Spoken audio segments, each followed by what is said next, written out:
Oke, Assalamualaikum warahmatullahi wabarakatuh. Selamat pagi dimanapun Anda berada. Jumpa lagi dengan saya, Faisal Adi Surya, di mata kuliah Hukum Lingkungan. Ini pertemuan ketiga. Setelah pertemuan kemarin kita membahas tentang asas dan ruang lingkup hukum lingkungan, kita pada pertemuan kali ini masih membahas hal-hal yang elementer dulu tentang perkembangan hukum lingkungan. Kita membahas hal-hal yang pokok-pokok dulu dari hukum lingkungan biar wawasannya bertambah, gak hanya belajar tentang hal yang normatif saja.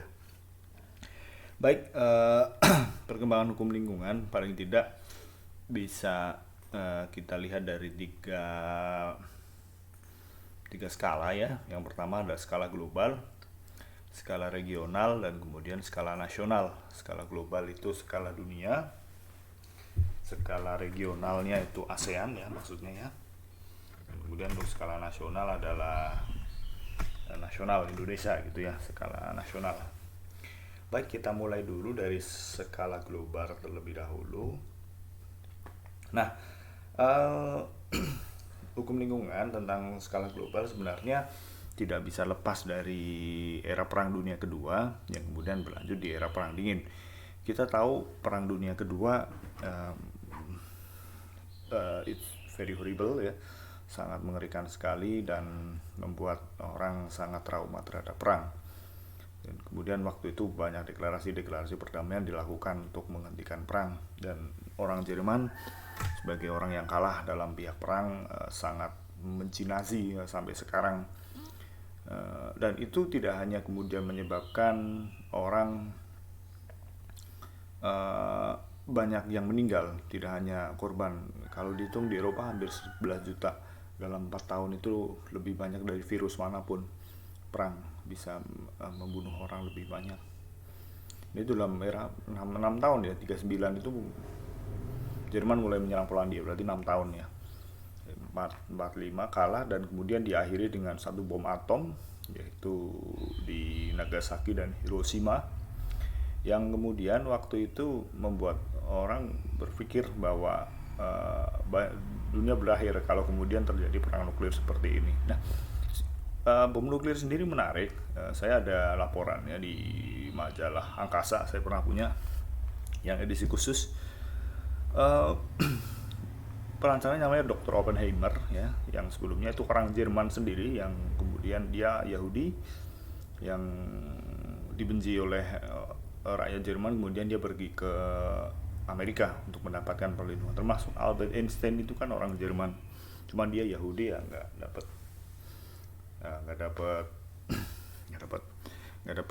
perhatian ya karena Yahudi, akhirnya dia keluar ya. Dan itu dia menciptakan bom atom ya. Setelah itu dibom, dan setelah itu selesai, perang dunia selesai dan damai. Kemudian masuk ke era Perang Dingin. Nah, di era Perang Dingin ini menarik karena lebih pada proxy war atau perang proxy antara dua pemenang Perang Dunia Kedua, yaitu antara Amerika dan Rusia, dan pertempuran dua ideologi, liberalisme dan komunisme. Nah, era Perang Dingin ini menarik karena banyak dilakukan tes-tes senjata ya. Amerika melakukan tes senjata bom atom di Pasifik, dan kemudian Rusia menguji teskan bom paling besar sampai sekarang yang tercatat, yaitu SAR bomba, itu hampir 1000 kali dari Nagasaki dan Hiroshima. Bom helium apa ya, saya agak lupa. Dan intinya itulah bom nuklirnya diledakkan, dan setelah itu mempengaruhi lingkungan sekitar hingga orang itu, wah ini mau perang lagi nih, perang dunia ketiga. Apalagi waktu itu sedang panas-panasnya kan, perang dingin ini kan. Akhirnya orang semakin takut gitu ya, semakin takut dengan senjata. Dan juga ada ekspansi luar angkasa, yaitu orang mulai berpikir bagaimana kita keluar angkasa ya. Waktu itu orang pertama keluar angkasa bukan Neil Armstrong, tapi Yuri Gagarin ya. Yang dicatat itu Yuri Gagarin yang pernah, meskipun belum sampai ke bulan ya. Dan itu akhirnya buat orang tuh berlomba ke luar angkasa kan.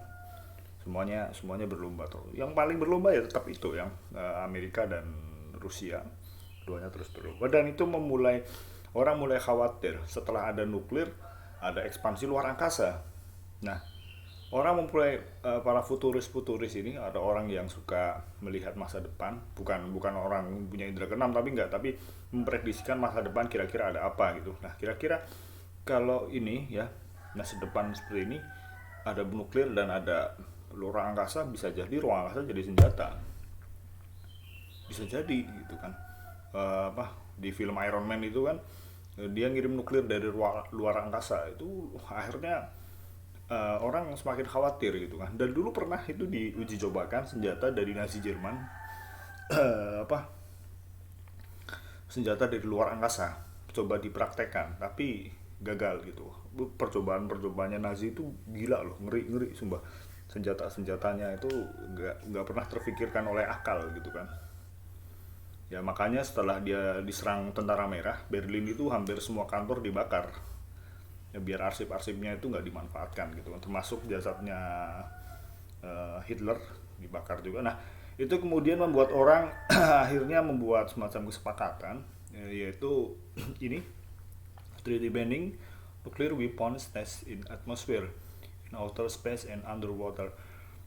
TBNWT tahun 1963 itu beberapa negara, 4 negara saja, Inggris, Rusia, Irlandia Utara, dan Amerika. Nah, 4 negara ini kemudian bersepakat untuk nuklir itu agar diatur gitu ya, nggak seenaknya. Meskipun dan sekarang juga ada deklarasi nuklir agar tidak jadi senjata, kecuali satu negara yang nggak mau, yaitu Iran. Tetap nggak mau. Ya, orangnya pinter-pinter ya. Nah, setelah DBNWT ya, kemudian muncul deklarasi Stockholm 1972 tentang asas pelestarian dan pengembangan lingkungan hidup. Mulai muncul kesadaran bahwasanya pelestarian dan pengembangan lingkungan hidup itu penting ya. Penting bagi apa? Penting bagi diri kita sendiri, bagi umat manusia, bahwa perang yang terus-terusan dilakukan itu pada akhirnya merusak lingkungan hidup. Dan juga waktu itu perkembangan ekonomi yang semakin cepat ya, terutama setelah masa damai itu kurang memperhatikan etika lingkungan. Banyak hal yang dirusak, terutama Amazon itu lebih ngeri dari Indonesia ya, karena di sana tanahnya sangat subur ya, di Brazil. Ya intinya Amerika Selatan itu jadi uji coba untuk perambahan hutan paling banyak di sana lah. Nah, deklarasi Stockholm ini terdiri dari pembukaan dan 26 asas ya. Dan kemudian ada action plan dan 109 rekomendasi. Saya sama baca buku ya. Dan kemudian ada rekomendasi 4 kelembagaan ya. Nanti bisa cari di internet, bisa, ini untuk pelengkap saja. Yaitu Dewan Pengurus, Governing Council, Program Lingkungan Hidup, the UN Environment Program. Kemudian ada sekretariat ya yang dipimpin direktur eksekutif, kemudian rekomendasi tentang dana lingkungan hidup dan badan koordinasi lingkungan hidup. Dan mulai dari itu konferensi itu akhirnya menetapkan tanggal 5 Juni ya, 5 Juni sebagai Hari Lingkungan Hidup Sedunia. Itu ngepasi deklarasi Stockholm itu 5 sampai 16 Juni 1972 tentang asas-asas pelestarian, dan itu dianggap sebagai tonggak awal ya kesepakatan internasional tentang perlindungan lingkungan hidup. Meskipun sebelumnya ada DBNWT tahun 1963, tapi deklarasi Stockholm itu lebih lengkap, dan DBNWT itu hanya menyangkut tentang nuklir dan luar angkasa dan bawah air ya, teknologi kapal selam dan yang lain-lain. Karena ini lebih, di BNWT itu lebih bagaimana kemudian ketakutan akan penyalahgunaan senjata ya, bukan terkhusus lingkungan, tapi deklarasi Stockholm itu lebih terkhusus lingkungan. Mulai kesadaran untuk proteksi lingkungan. Baik, kemudian setelah deklarasi Stockholm, di konferensi Rio 1992 yaitu mulai diadakan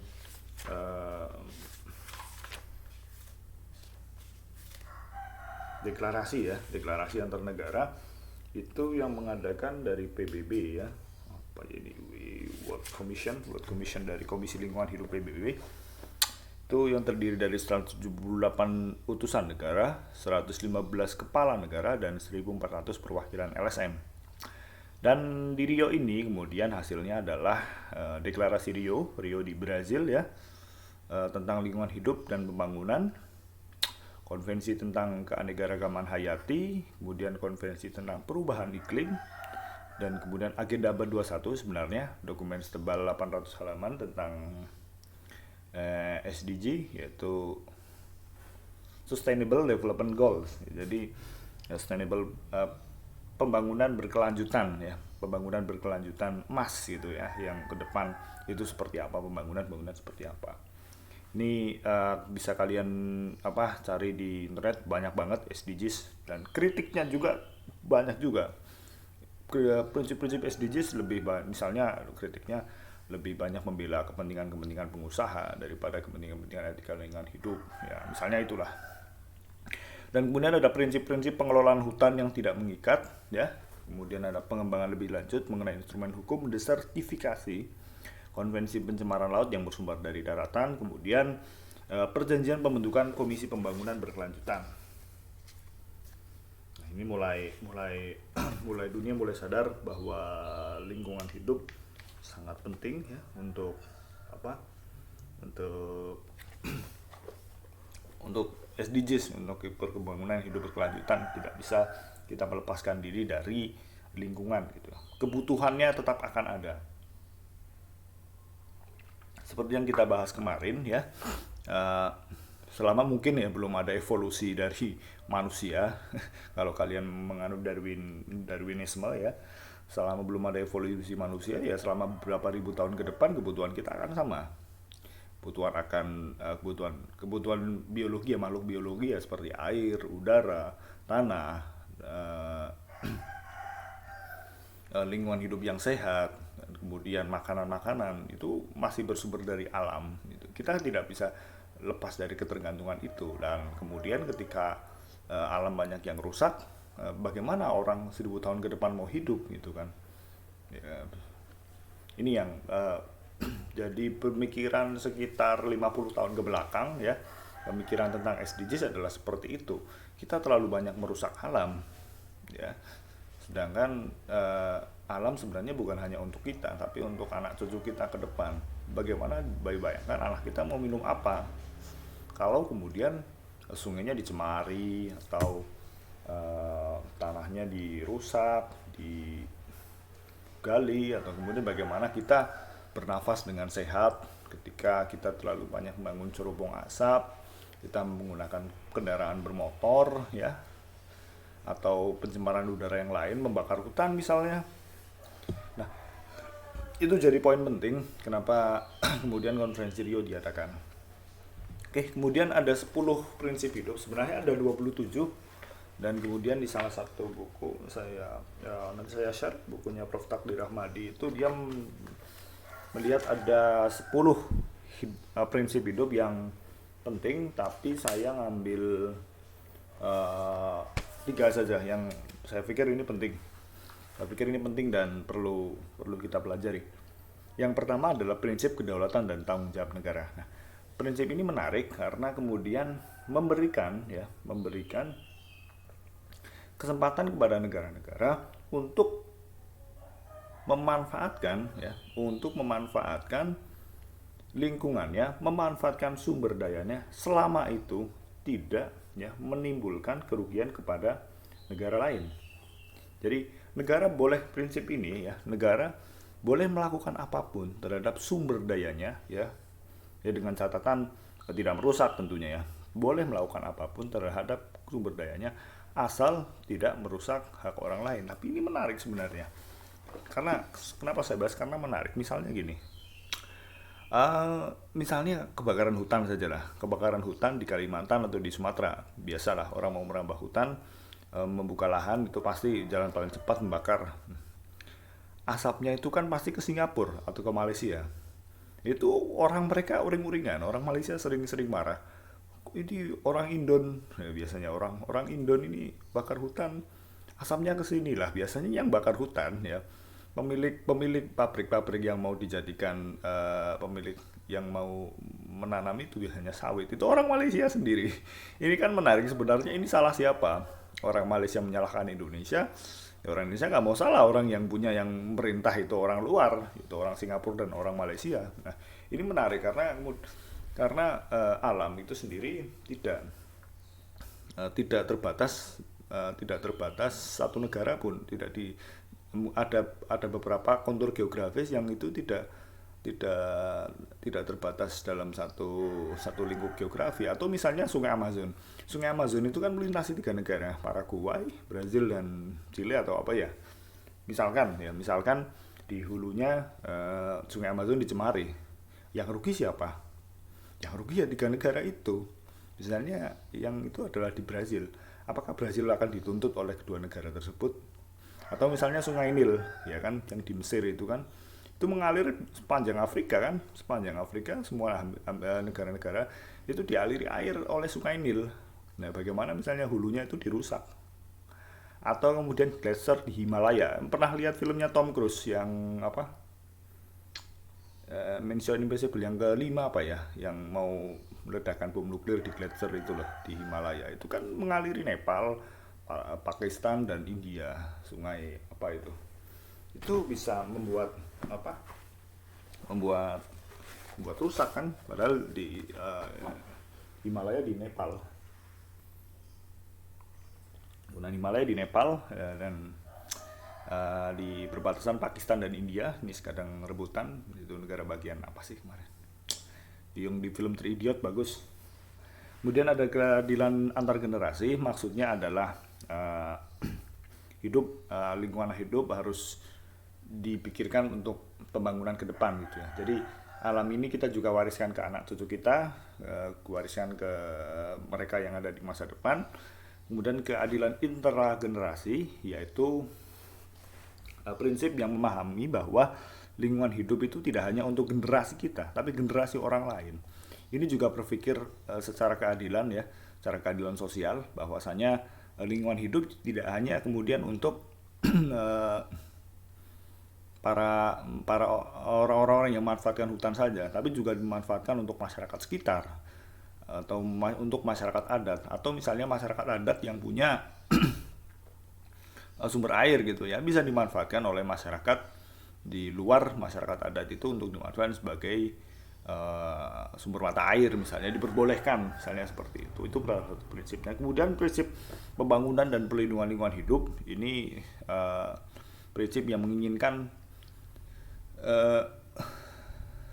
keadilan atau kesetaraan atau keseimbangan antara pembangunan dan perlindungan lingkungan hidup. Harus kita akui bahwa pembangunan itu penting, tapi perlindungan hidup juga penting. Nah, ini hal yang kadang menjadi hal yang tarik-menarik. Kemudian prinsip tanggung jawab bersama tapi berbeda. Nah, ini juga menarik juga nih. Prinsip tanggung jawab bersama tetapi berbeda adalah setiap negara memiliki tanggung jawab terhadap lingkungannya masing-masing. Nah, tapi different. Ada perbedaan ya antara tanggung jawab bersama negara, tapi ada perbedaannya adalah karena beban lingkungan hidup setiap negara berbeda-beda. Misalnya negara Amerika yang menjadi penghasil penghasil emisi terbanyak, atau Cina tentu berbeda misalnya dengan negara-negara Rwanda atau negara-negara Pasifik itu yang Samoa, Vanuatu atau Kepulauan Salomon yang Anda mungkin nggak pernah dengar lah, tapi alamnya sangat indah sekali, mungkin berbeda bebannya gitu. Ini tanggung jawab bersama tapi berbeda. Nah, ada juga yang menganggap menafsirkan bahwa tanggung jawab bersama tapi berbeda itu adalah negara-negara yang menghasilkan emisi besar itu kemudian juga membantu negara-negara berkembang ya. Misalnya Jepang membantu Indonesia, harusnya Jepang membantu Indonesia nih, karena emisi karbon Indonesia cukup tinggi yang dihasilkan oleh kendaraan-kendaraan yang dibeli dari perusahaan Jepang. Nah, misalnya itu, ya kan kendaraan pribadi semakin hari semakin banyak dan kreditnya semakin murah. Tapi yang ini hasilnya juga semakin banyak gitu kan, gas emisi karbonnya atau GEK itu semakin banyak, sehingga menyebabkan lapisan ozon mulai berkurang dan bumi mulai panas. Kemudian ada tindakan pencegahan, yaitu pencegahan dari tiap-tiap negara untuk mencegah lingkungan hidupnya dirusak. Kemudian prinsip kerjasama dan bertetangga baik antara satu negara dan negara lain, saling bekerja sama dalam lingkungan, ya. Kemudian prinsip kehati-hatian,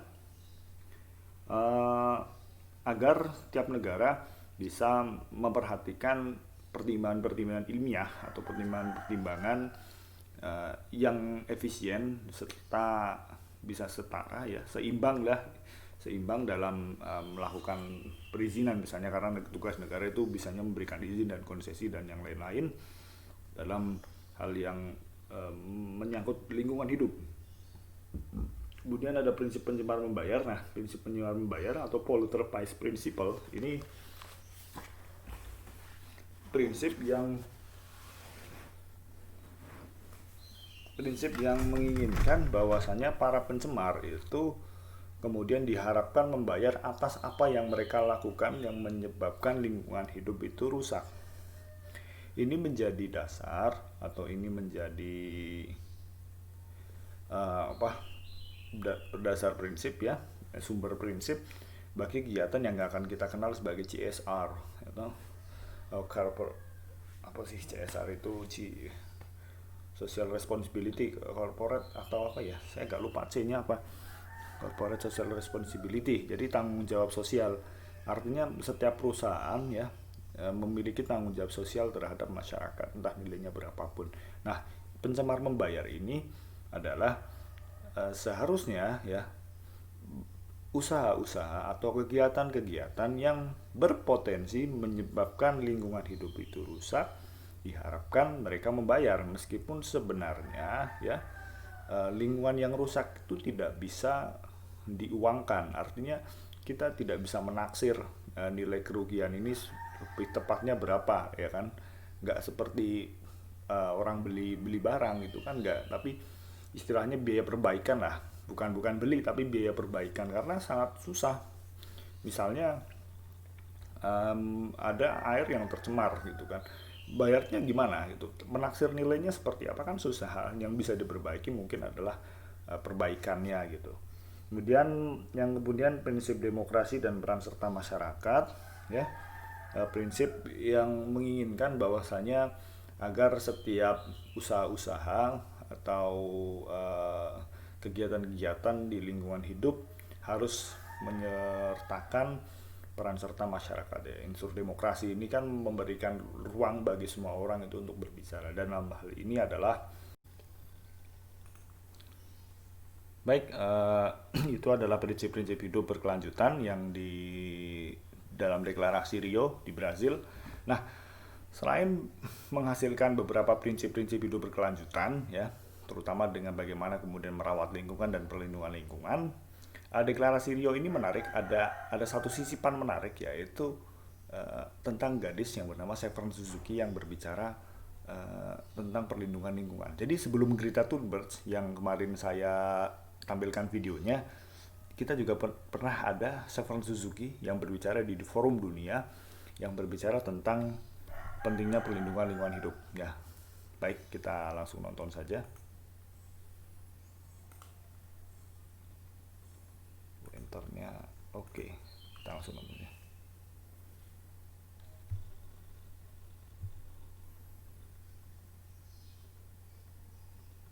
Hello, I'm Severn Suzuki, speaking for ECHO, the Environmental Children's Organization. We're a group of 12 and 13-year-olds trying to make a difference. Vanessa Seti, Morgan Geisler, Michelle Quigg, and me. We've raised all the money to come here ourselves, to come 5,000 miles to tell you adults you must change your ways. Coming up here today, I have no hidden agenda. I am fighting for my future. Losing my future is not like losing an election or a few points on the stock market. I am here to speak for all generations to come. I am here to speak on behalf of the starving children around the world whose cries go unheard. I am here to speak for the countless animals dying across this planet because they have nowhere left to go. I am afraid to go out in the sun now because of the holes in our ozone. I am afraid to breathe the air because I don't know what chemicals are in it. I used to go fishing in Vancouver, my home, with my dad, until just a few years ago we found the fish full of cancers. And now we hear of animals and plants going extinct, every day vanishing forever. In my life, I have dreamt of seeing the great herds of wild animals, jungles and rainforests full of birds and butterflies. But now I wonder if they will even exist for my children to see. Did you have to worry of these things when you were my age? All this is happening before our eyes, and yet we act as if we have all the time we want and all the solution. I'm only a child, and I don't have all the solutions. I want you to realize, neither do you. You don't know how to fix the holes in our ozone layer. You don't know how to bring the salmon back up in a dead stream. You don't know how to bring back an animal now extinct. And you can't bring back the forest that once grew where there is now a desert.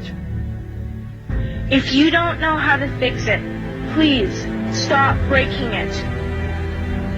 Here, you may be delegates of your governments, business people, organizers, reporters, or politicians, but really, your mothers and fathers, sisters and brothers, aunts and uncles, and all of you are someone's child. I'm only a child, yet I know we are all part of a family, 5 billion strong.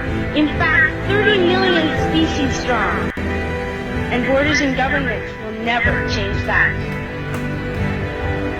I'm only a child, yet I know we are all in this together and should act as one single world towards one single goal. In my anger, I am not blind, and in my fear, I am not afraid of telling the world how I feel. In my country, we make so much waste. We buy and throw away, and yet northern countries will not share with the needy. Even when we have more than enough, we are afraid to share. We are afraid to let go some of our wealth. In Canada, we live the privileged life, with plenty of food, water, and shelter. We have watches, bicycles, computers, and television sets. The list could go on for 2 days. 2 days ago, here in Brazil, we were shocked when we spent time with some children living on the streets. This is what one child told us. I wish I was rich. And if I were, I would give all the street children food, clothes, medicines, shelter, and love and affection. If a child on the streets who has nothing is willing to share, why are we who have everything still so greedy? I can't stop thinking that these are children my own age, that it makes a tremendous difference where you are born. That I could be one of those children living in the favelas of Rio. I could be a child starving in Somalia, or a victim of war in the Middle East, or a beggar in India. I am only a child, yet I know if all the money spent on war was spent on finding environmental answers, ending poverty, and finding treaties, what a wonderful place this earth would be. At school, even in kindergarten, you teach us how to behave in the world. You teach us to not to fight with others, to work things out, to respect others, to clean up our mess, not to hurt other creatures, to share, not be greedy. Then why do you go out, do the things you tell us not to do? Do not forget why you are attending these conferences, who you're doing this for. We are your own children. You are deciding what kind of a world we are growing up in. Parents should be able to comfort their children by saying, Everything's going to be all right. It's not the end of the world. And we're doing the best we can. But I don't think you can say that to us anymore. Are we even on your list of priorities? My dad always says, you are what you do, not what you say. Well, what you do makes me cry at night. You grown-ups say you love us, but I challenge you, please, make your actions reflect your words. Thank you.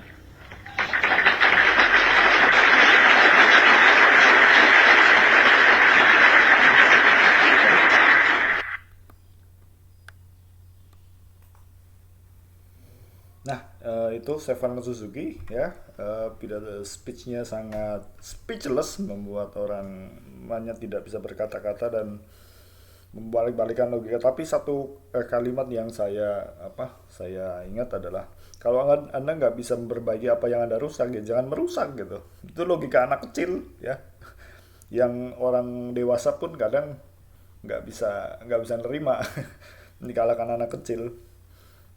Anda mengajarkan kami di TK untuk nggak berantem, tapi Anda sendiri berantem. Itu kan seperti apa? Anda Anda Anda menyuruh, Anda melakukan apa yang Anda tidak suruh gitu kan. Beda perkataan dan perbuatan gitu. Kata Gus Dur seperti itu. Orang Rusia kalau kerja itu eh, sedikit bicara banyak bekerja. Orang India itu banyak bicara banyak bekerja. Orang Amerika banyak bekerja banyak bicara. Kalau Indonesia gimana Gus? Ya apa yang dikerjakan apa yang dibicarakan itu beda gitu. Itu guyonannya Gus Dur. Baik, itu Stefan Suzuki, orang Kanada. Eh, di Kanada sendiri memang banyak gerakan anti globalisasi. Misalnya kalau kalian baca bukunya Naomi Klein, itu seorang wartawan juga ya. Salah satu saya punya bukunya tentang karnaval perlawanan, tentang perlawanan terhadap globalisasi dan kapitalisme global. Jadi pada intinya globalisasi adalah tangan panjang dari kapitalisme gitu. Stefan Suzuki sekarang berumur 40 tahun dan digantikan oleh Greta Thunberg ya. Oke. Tadi negara utara maksudnya adalah negara-negara maju ya. Negara-negara berkembang atau negara terbelakang itu biasanya dikatakan sebagai negara selatan. Itu biasa ya, di politik internasional seperti itu. North country dan South country. Jadi utara itu untuk menunjukkan mereka maju, dan South bawah ya, maksudnya bawah itu negara-negara bawah. Indonesia dulu South country. Katanya kemarin jadi negara maju, gak tahu ya. Oke, setelah deklarasi Rio, kemudian dikenal lagi protokol Tokyo ya. Ini merupakan operasionalisasi dari Konvensi Perubahan Iklim PBB, UNFCCC ya, UNFCCC, United Nations Framework Convention on Climate Change tahun 92, yang kemudian ditangani di Kyoto tanggal 11 Desember tahun 97, dan kemudian mulai efektif dilakukan tahun 97. Nah, ini menarik karena protokol Tokyo ini kemudian menghasilkan 3 mekanisme, yaitu emission trading atau perdagangan karbon. Saya nggak begitu tahu mekanismenya seperti apa, dagang karbon. Jujur saya belum tahu ya, saya baca-baca juga belum paham-paham, nanti saya tanya teman yang lebih paham. Kemudian ada joint implementation, yaitu mekanisme penurunan emisi di mana negara-negara Annex 1, yaitu negara-negara maju ya. Nanti protokol Kyoto nanti membagi dunia menjadi 2 annex. Annex 1 dan Annex 2, dan itu nanti negara Annex 1 itu terdiri dari negara-negara maju ya, yang emisinya banyak, masuk Amerika dan Eropa. Itu Eropa semuanya masuk Annex 1. Amerika, Kanada, joint implementation adalah mekanisme penurunan emisi. Negara-negara Annex 1 dapat mengalihkan pengurangan emisi melalui tujuan bersama, membuat proyek ya dengan negara-negara industri berkembang. Jadi negara-negara berkembang ya bekerja sama dengan negara-negara maju untuk mengurangi emisi ya, termasuk membuat industri minus limbah atau apalah, saya nggak tahu. Kemudian ada Clean Development Mechanism atau CDM, yaitu mekanisme penurunan emisi, yaitu kerjasama negara industri dengan negara berkembang. Mekanisme ini bertujuan agar negara Annex 1 itu dapat mencapai target pengurangan emisi ya melalui program pengurangan emisi di negara berkembang. Saya belum tahu teknisnya seperti apa antara perdagangan karbon dan CDM ya. Setahu saya yang tadi saya baca-baca, CDM ini penjualan sertifikat ya. Kalau nggak salah ya, penjualan sertifikat pengurangan karbon gitu. Tadi sertifikat jual. Kita bahas pertemuan selanjutnya aja lah, tapi protokol Kyoto mekanismenya ini. Dan kemudian membagi negara jadi dua, Annex 1 dan Annex 2, yang seperti tadi kita bahas. Annex 1 itu negara-negara maju yang emisi gas rumah kacanya itu banyak, dan kemudian yang Annex 2 itu negara-negara berkembang yang emisi gas ruang kacanya nggak begitu banyak ya kan. Ini protokol Kyoto. Kemudian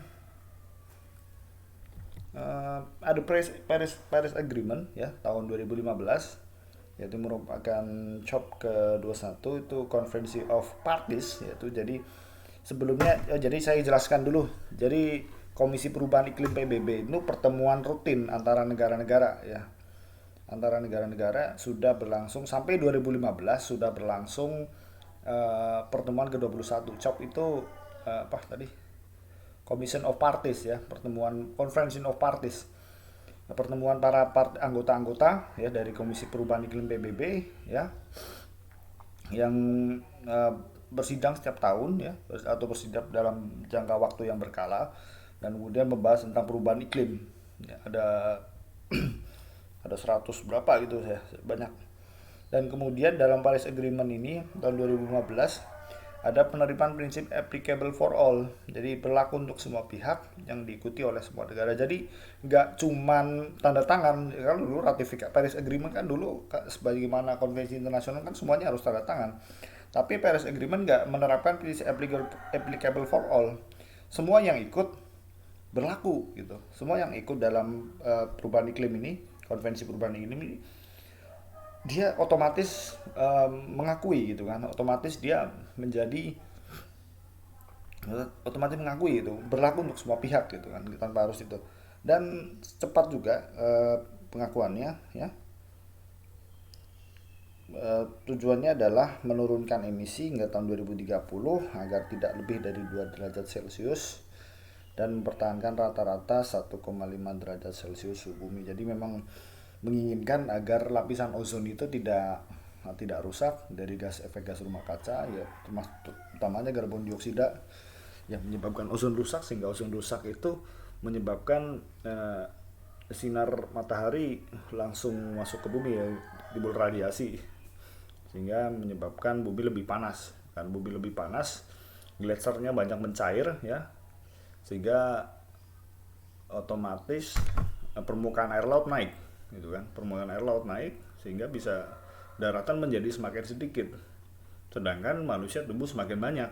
Nah ini jadi persoalan global yang sampai sekarang belum terpecahkan. Bagaimana caranya biar gletser itu tetap daratan es itu tetap terjaga ya, gunung-gunung es di Antartika dan Kutub Utara tetap ada, North Pole itu tetap ada ya, biar permukaan lautnya nggak naik.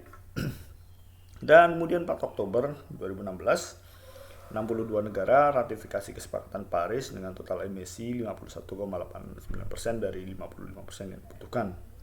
Termasuk 5 negara penghasil emisi terbesar, yaitu Cina. Cina kita tahu sendiri, macetnya minta ampun ya. Amerika, India sama Brazil, dan kemudian Meksiko. Meksiko ini terkenal kartel narkoba dan jalanan yang macet. Brazil juga sama, kelompok-kelompok bersenjata banyak, gangster. Nah itu yang saya sajikan di sini adalah beberapa konvensi internasional yang saya pikir signifikan ya, karena sebenarnya konvensi internasional tentang lingkungan itu ada banyak, ada sekitar lebih dari ini. Di luar ini ada banyak ya. Tapi saya sajikan yang mungkin signifikan saja sih. Itu terakhir Paris Agreement ya. Kemudian kita mulai ke lingkup regional ASEAN. ASEAN mulai tahun 77 kalau nggak salah. Dan kemudian baru penting dilakukannya pertemuan tentang pentingnya lingkungan itu tahun 81 dengan Manila Declaration on the ASEAN Environment tahun 1981. Tapi ini belum bisa menjangkau banyak pihak ya, belum ada satu ketetapan atau action plan. Biasanya ada action plan di pertemuan nasional, ada action plan. Action plan itu kita mau ngapain nih setelah pertemuan ini gitu. Ada semacam treaties gitu ya antara satu negara dengan negara lain misalnya. Indonesia kamu ini jaga lautnya biar nggak tercemar. Filipina gini kamu harus ini. Nah itu ada action plan, tapi karena ini nggak ada action plannya, hanya asas-asas dan kemauan saja gitu ya. Dan kemudian ada ASEAN Agreement tahun 1985 di Bangkok. Sama juga antara ASEAN Agreement dan Bangkok ini tidak antara Bangkok dan Manila tidak begitu menggigit, artinya tidak begitu memberikan banyak dampak ya. Nah, kemudian yang paling ini adalah Jakarta Declaration on Environment and Development tahun 87. Ini kemudian mulai mengakui adanya Berlin Mandat. Nah, Berlin Mandat itu salah satunya adalah pertemuan Berlin yang berkomitmen untuk menurunkan membatasi dan mengurangi emisi gas rumah kaca. Nah, under the Berlin Mandat. Jadi waktu itu di Berlin Mandat sebelumnya, pertemuan di Berlin beberapa negara-negara dunia sepakat untuk mengurangi efek gas rumah kaca gitu ya. Nah, kemudian ini ditarik ke ASEAN ya, dikhususkan dalam pertemuan ini. Ini kemudian agar Berlin Mandat ini dijadikan kesepakatan bersama antara negara-negara di ASEAN. Nah, kemudian setelah itu ada Singapore Declaration of Climate Change, Energy and Environment tahun 97. Kemudian yang kelima ada pertemuan meja bundar ketua Mahkamah Agung se-ASEAN ya. Ini membahas juga tentang pembahasan perubahan iklim ya, tantangan lingkungan, perusakan lahan, hutan, keanekaragaman hayati dan juga pencurian satwa. Ya, itu dibahas juga. Dan kemudian tahun 2014 ada pertemuan meja bundar ketua Mahkamah Agung se-ASEAN. Hanoi Action Plan. Ini sudah mulai Hanoi Action Plan. Nah, Hanoi Action Plan-nya itu menindaklanjuti dari Jakarta Declaration ini. Mana ini? Nah, ini menindaklanjuti ini, nomor 6 ini menindaklanjuti Jakarta Declaration. Nah, sudah lama disepakati, belum ada tindak lanjut. Makanya kemudian ada Hanoi Action Plan. Ya, Hanoi Action Plan tahun 2014. Itu beberapa perkembangan hukum lingkungan di regional. Kemudian kita masuk ke nasional. Nah, mulai masuk nasional sebenarnya diawali dari Deklarasi Stockholm. Deklarasi Stockholm tahun 72 ya, yang kita lihat tadi. Nah, dari Deklarasi Stockholm ini kemudian mulai timbul keresahan, mulai timbul kesadaran akan lingkungan hidup ya. Apalagi waktu itu Deklarasi Stockholm mulai ada undang-undang penanaman modal asing yang ternyata masih ditandatangani oleh Soekarno.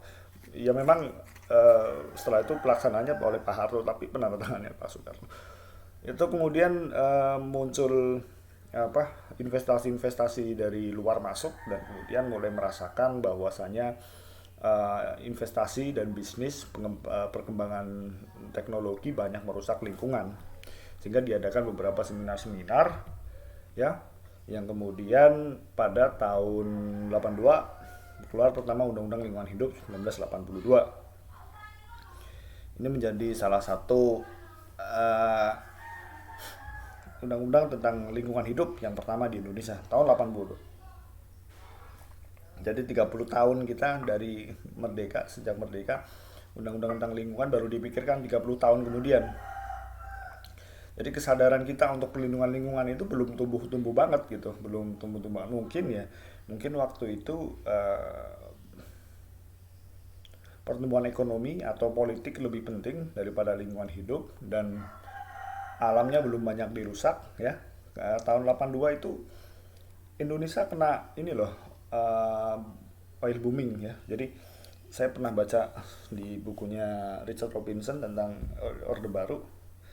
Jadi tahun 67 itu ada perang Israel dengan Mesir ya, dan Suriah ya. Mesir itu waktu itu Anwar Sadat ya. Suriahnya bapaknya Bashar al-Assad yang sekarang jadi presiden Suriah, yaitu Hafez al-Assad. Tapi Suriah dan Mesir itu kalah ya, meskipun didukung Arab Saudi. Nah, Arab Saudi itu dulu rajanya namanya Raja Faisal, kayak saya namanya ya. Raja Faisal ini dulu yang menguasai minyak dunia. Tahu bahwasannya di belakang Israel adalah Amerika, negara konsumsi minyak terbesar. Raja Faisal menahan minyaknya agar gak dijual keluar. Sehingga kan minyak kan langka, karena hukum-hukum permintaan kan seperti itu. Semakin langka barang di pasaran berarti harganya semakin mahal. Nah, Indonesia waktu itu mengalami oil booming, mengalami harga minyak karena mahal ya, mahal. Akhirnya Indonesia itu kaya sekali waktu itu, kaya karena harga minyak dunia jadi tinggi karena masih ditahan oleh Arab Saudi ya. Kemudian minyak Indonesia sangat diburu oleh orang luar. Jadi sumber daya alam yang banyak dikembangkan pada era Orde Baru, yang pertama adalah minyak, kemudian yang kedua adalah hutan. Yang pertama minyak, kita tahu sendiri mengalami oil booming. Waktu itu yang Pertamina, Ibnu Sutowo ya, yang menjadi direktur utama Pertamina itu Ibnu Sutowo, orang yang sangat berkuasa sekali di Pertamina. Nah, Ibnu Sutowo itu mbahnya Indra Sutowo. Nah, Indra Sutowo itu suaminya Dian Sastro ya. Lo kalian tahu. Nah, Ibnu Sutowo ini kemudian pada akhirnya dipecat karena korupsi ya. Pertamina sebagai salah satu penghasil utama negara tapi banyak melakukan korupsi, dan dia dipecat. Tapi nggak dipenjara, dia dipecat aja gitu. Nggak tahu ya waktu itu ya. Nah, itu kemudian dan hutan juga dirusak gitu kan. Hutan juga dirusak sehingga ini membuat kebutuhan untuk perlindungan lingkungan hidup semakin menguat. Meskipun penegakan hukumnya kurang efektif dan lingkungan tetap banyak yang rusak. Akhirnya tahun 97 ada Undang-Undang Lingkungan Hidup yang kedua. Nah, Undang-Undang Lingkungan Hidup yang kedua ini lebih lengkap ya, lebih lengkap, terutama ada mekanisme audit lingkungan, penyelesaian melalui peradilan ya, kemudian ada delik formal dan delik materialnya. Ya, itu sesuatu yang di Undang-Undang Lingkungan Hidup kurang diperhatikan. Nah, kemudian setelah itu ada ini Undang-Undang Perlindungan dan Pengelolaan Lingkungan Hidup tahun 2009 ya. Sampai sekarang masih berlaku untuk Undang-Undang Lingkungan Hidup, dan kita masih banyak lagi undang-undang yang menyangkut tentang lingkungan hidup. Terutama tentang mineral batu bara. Kemarin baru direvisi Undang-Undang 3 tahun 2020. Undang-Undang Sumber Daya Air dulu sempat di judicial review oleh Muhammadiyah tahun 2004. Itu batal semua, itu hebat. Itu salah satu ahlinya dosen saya, kemudian dosen hukum lingkungan juga, Profesor Absori. Undang-undang nomor berapa ya? 2004, terus kemudian direvisi, diperbarui lagi Undang-Undang nomor 17 tahun 2017. Pokoknya Undang-Undang 2017, dan baru kemarin saja sudah di judicial review Undang-Undang tentang sumber daya air. Kemudian kita ada juga Undang-Undang Pengelolaan Sampah, masih dalam satu lingkup hukum lingkungan ya, dan banyak lagi ya. Perda-perdanya mungkin turunannya sangat banyak tentang pengelolaan dan perlindungan lingkungan hidup. Jadi pada intinya di era di lingkup nasional ya, bisa kita katakan kesadaran tentang lingkungan hidup kita terlambat. Kita nunggu rusak dulu baru ada regulasi. Bukan buat regulasi dulu perlindungan ya, biar nggak rusak. Kita selalu terlambat ya. Itu memang salah satu persoalan ya. Di waktu kita belajar PIH, kita kan tahu hukum selalu terlambat terhadap realitas, dan ini kita lihat seperti itu. Hukum terlambat terhadap realitas, terseok-seok. Realitas selalu berjalan duluan, hukumnya belakangan. ya kan hukumnya belakangan. Ya nggak bisa kita kan misalnya tentang delik perusakan lingkungan itu kan ada, itu nggak bisa menghukum orang yang sudah melakukan perusakan lingkungan pada beberapa tahun sebelumnya, sebelum undang-undang ini lahir, nggak bisa kan, karena ada asas legalitas.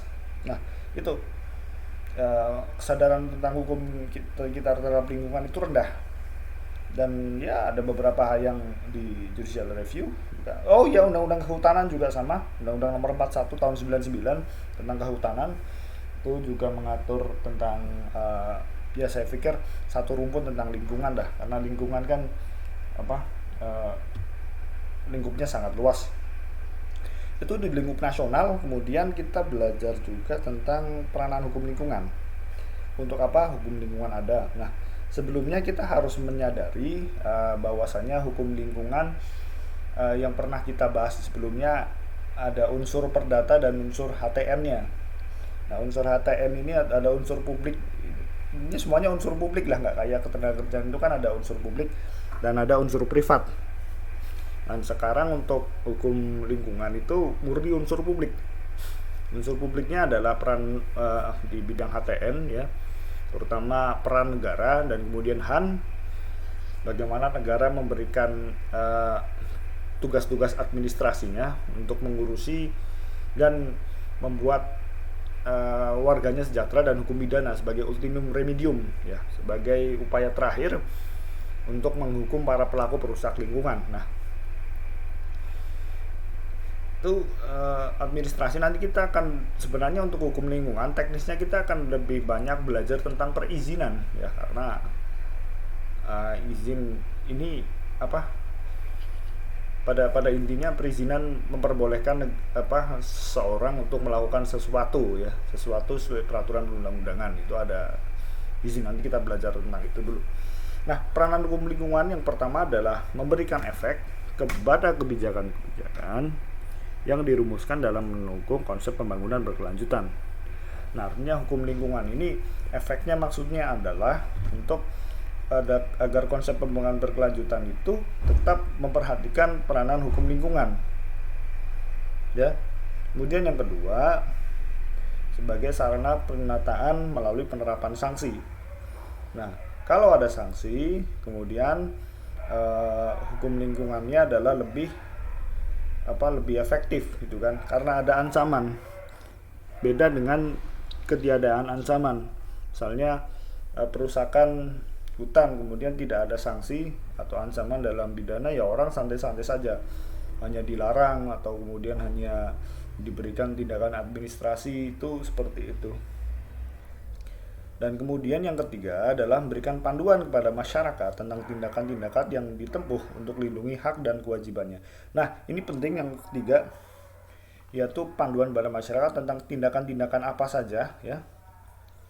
Tindakan-tindakan apa saja yang dapat ditempuh untuk melindungi hak dan kewajibannya, termasuk dalam hal ini adalah konsep perizinan dan kemudian penyelesaian sengketa lingkungan.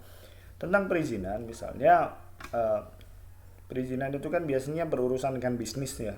Nah, bisnis itu kan berurusan dengan duit, dan itu kan kemudian menjadi hak setiap orang untuk dia berkiprah dalam bidang ekonomi. Nah, berkiprah dalam bidang ekonomi ini kadangkala juga usahanya berkaitan dengan lingkungan. Nah, bagaimana kemudian petunjuk biar usahanya tetap jalan tetapi juga tetap memperhatikan kelestarian lingkungan hidup. Nah, caranya adalah kemudian kembali kepada panduan. Panduan tentang apa? Panduan tentang hukum lingkungan. Nah, ini agar orang-orang itu paham, oh ini saya caranya seperti ini ya, biar berbisnis caranya seperti ini. Oh, biar saya dapat untung tapi lingkungan saya tetap sehat, caranya seperti ini. Dan juga hak orang untuk menyelesaikan masalah tentang lingkungan. Itu ada gunanya hukum. Gak boleh seenaknya sendiri. Misalnya, wah hutan itu rusak, itu kan ada mata airnya, itu perusahaannya semuanya harus kita aniaya misalnya. Nggak bisa seperti itu. Ada hukum. Nah, ini kemudian, dan mereka juga masyarakat juga yang mempunyai hak dan kewajiban, dan mereka mendapat perlindungan hukum. Kita nggak boleh sebenarnya kan mengeksekusi orang tanpa adanya putusan hukum yang tetap. ada putusan hukum yang tetap pun, kalau kemudian ada dia terbukti bersalah pun bukan kita yang mengeksekusi gitu kan, bukan kita, tetap ada penegak hukum yang lain. Kemudian memberikan definisi tentang hak dan kewajiban serta perilaku yang merugikan masyarakat. Itu penting juga. Hukum untuk memberikan petunjuk mana hal yang benar, mana hal yang salah. Nah, ini penting juga, mana hal yang benar, mana yang salah. Karena kadang-kadang sempat jadi perdebatan di masyarakat, loh ini boleh atau enggak. Maksudnya perizinan tentang membuat galian misalnya kan, galian itu merusak lingkungan, tapi dibolehkan. Nah, itu kontroversi meskipun oleh hukum sebenarnya boleh dengan syarat-syarat tertentu gitu kan. Kemudian yang kelima, memperkuat mandat serta otoritas kepada aparat pemerintah untuk melaksanakan tugasnya. Jadi ini sebagai sebagai dasar dari penegak hukum agar mereka bisa melaksanakan tugasnya dengan baik. Oke, kemudian untuk penegakan lingkungan hidup, jadi penegakan hukum itu istilahnya law enforcement atau Rechtshandhaving atau dalam bahasa Indonesia seolah-olah mengandung kekerasan. Itu ya, penegakan hukum seperti itu. Karena paradigma penegakan hukum kita memang masih dipandangi dipengaruhi oleh pandangan hidup penegakan hukum yang klasik, gitu kan. Bahwasanya orang biar dia nggak melakukan perbuatan lagi, ya caranya gimana, caranya dihukum biar jerak gitu kan. Tapi pandangan yang pidana modern itu kan nggak seperti itu. Bagaimana caranya orang itu dibina, bukan dibinasakan ya, tapi dibina biar dia nggak mengulangi lagi dan dia siap kembali ke masyarakat tanpa mendapatkan diskriminasi. Makanya kan di penjara itu kan pelaksanaannya di lapas, lembaga pemasyarakatan, bukan lembaga penjara lagi, tapi sudah pemasyarakatan. Biar bagaimana orang keluar dari lapas itu bisa beradaptasi dengan hidupnya. Dia nggak putus asa, mantan napi bisa dapat kerja karena ada keterampilan. Nah itu di kita masih terpengaruh aliran klasik ya. Kemudian pada dasarnya penanganan hukum punya ruang lingkup yang lebih luas. Nah, handhaving meliputi pengawasan, maksudnya penanganan dalam hukum lingkungan, pengawasan dan penerapan yang dapat juga disertai ancaman. Dan kemudian penyidikan dan penerapan sanksi administrasi. Nah, nanti ada sanksi administrasi dalam hukum lingkungan, merupakan rangkaian penegakan hukum. Misalnya sanksi administrasi itu pencabutan izin, misalnya telah terbukti melakukan salah satu pelanggaran ya. Kemudian ada penerapan hukum lingkungan melalui pengawasan dan pemeriksaan serta melalui deteksi pelanggaran hukum, pemulihan kerusakan lingkungan dan tindakan kepada si pembuat. Itu penegakan hukum dulunya seperti itu. Nah, kemudian mengapa penegakan hukum itu penting? Itu tadi konsep penegakan hukumnya. Jadi tidak hanya sanksi pidana, tapi sanksi pengawasan dan tindakan pengawasan dan juga sanksi administrasi. Jadi lebih soft. Tidak hanya pokoknya penjara nggak seperti itu, tapi lebih pada ancaman yang sifatnya administrasi, jadi lebih soft. Pencabutan izin, kalau nggak ada izin kan tidak sah, berarti kan tidak dapat lisensi dari negara, tidak dapat izin dari negara. Nah, kenapa kemudian penegakan hukum lingkungan itu penting? Kemudian selain bahwasanya untuk proteksi lingkungan agar dapat berjalan dengan baik, pertama adalah efektivitas program hukum lingkungan. Dilaksanakan secara baik, maka program-program perlindungan lingkungan akan berjalan efektif karena sudah ada dasarnya, sudah ada panduannya, maka penegakan hukum lingkungan akan berjalan baik. Bayangkan Anda ingin membuat Indonesia lingkungannya lebih baik, tapi Anda nggak punya panduan, jadi Anda bisa bebas ke sana kemari, nggak tahu mau ngapain. Kalau ada kemudian ada penegakannya kan mending gitu kan, ada petunjuknya meskipun banyak dilanggar juga gitu kan. Efektivitas program. Kemudian yang kedua, alasan keadilan ya, apabila hukum lingkungan ditegakkan secara konsisten maka pihak yang ketaatannya rendah tidak mendapat keuntungan hukum yang dilakukan. Ya, misalnya orang yang buang sampah aja lah, misalnya hukum lingkungan dilarang buang sampah sembarangan. Ya, apabila orang yang ketaatannya rendah, ya dia banyak mendapatkan sanksi atau kemudian mendapatkan kerugian yang bahkan tanpa aturan pun dia sendiri rugi gitu kan. Dia membuang sampah artinya sembarangan, ya, dengan sembarangan tentunya membuat dia akhirnya lingkungan yang ada di sekitarnya rusak, dan secara langsung dan tidak langsung yang akan berpengaruh pada diri sendiri. Dan alasan kredibilitas, apabila hukum lingkungan ditegakkan secara konsisten, maka kredibilitas pemerintah akan terjaga.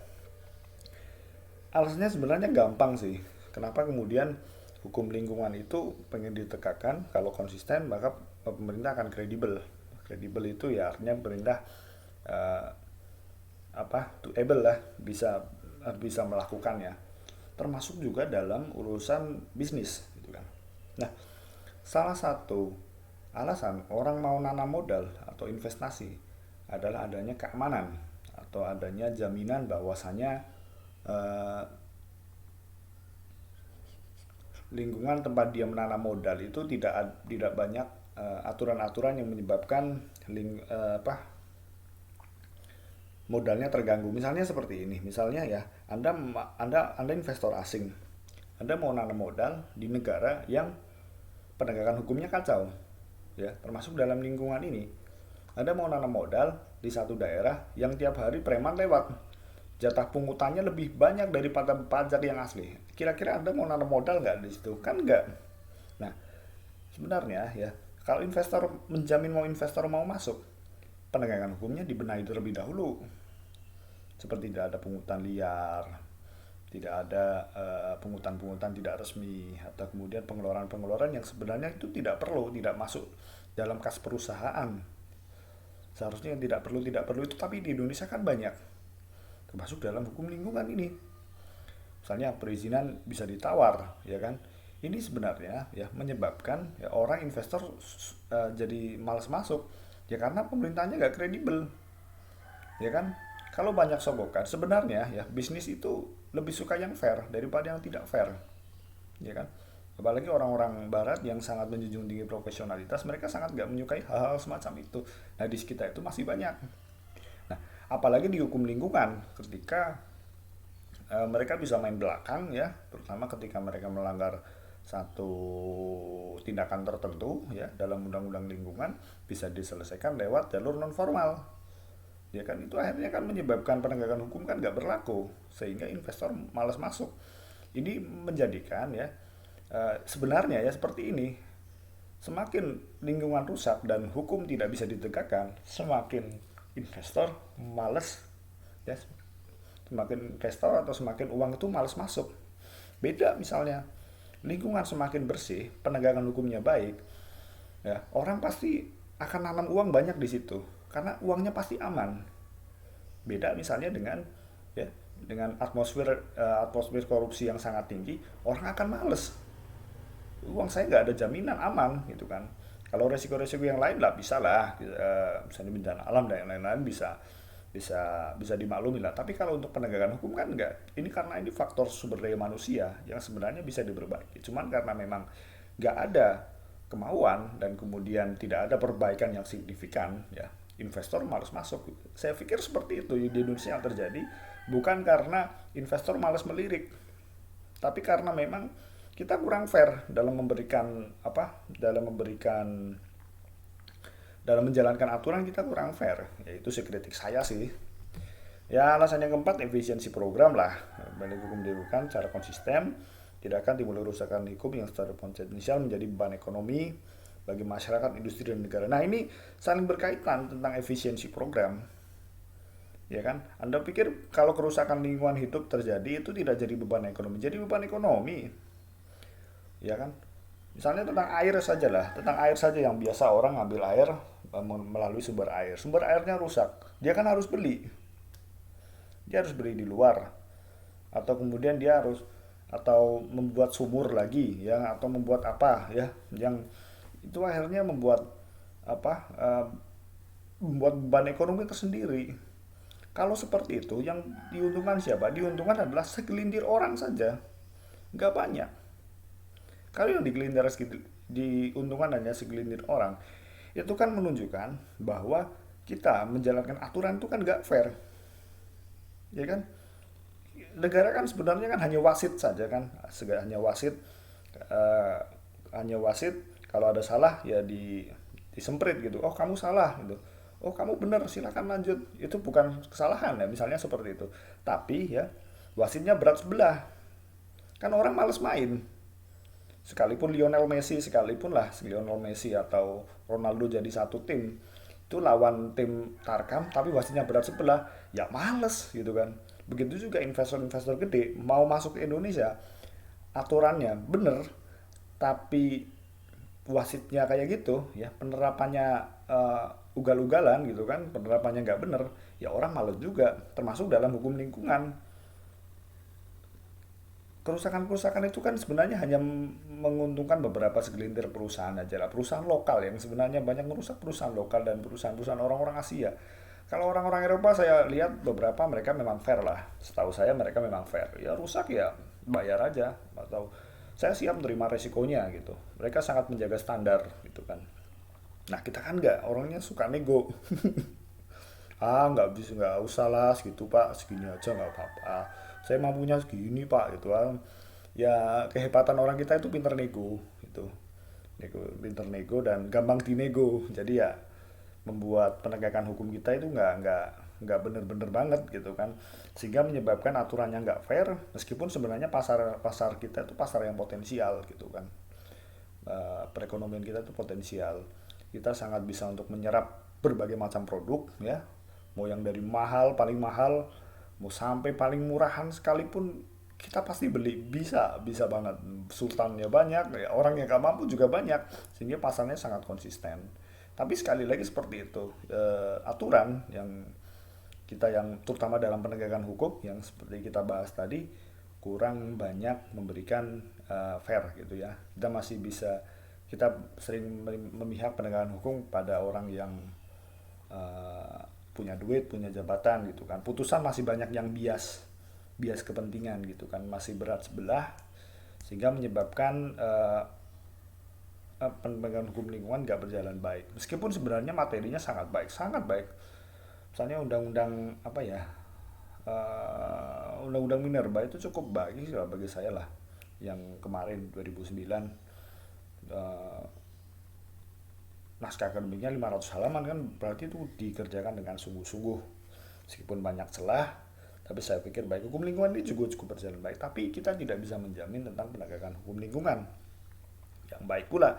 Nah, begitupun ketika timbul kerusakan lingkungan hidup, ya kan, misalnya tentang cerobong pabrik lah, atau ya cerobong pabrik asapnya itu kan ke kota, ya kan.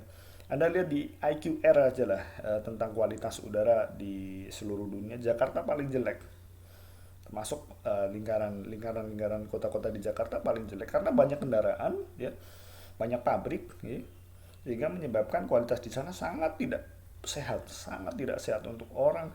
Bahkan di situ dijelaskan very dangerous, for orang yang punya penyakit itu memang benar tidak layak untuk hidup gitu kan. Nah, itu kan biayanya gede juga ya. Kalau kemudian ya keuntungannya gede tapi biaya yang dikeluarkan juga gede. Nah, apa sih susahnya mengikuti regulasi gitu kan? Oke, itu refleksi dari saya dan apa, eh, tambahan-tambahan dari saya. Meskipun sebenarnya kita bahas tentang perkembangan hukum lingkungan, ke depan kita akan membahas banyak tentang hukum lingkungan secara teknisnya. Baik, itu dari saya. Kurang lebihnya mohon maaf. Wassalamualaikum warahmatullahi wabarakatuh.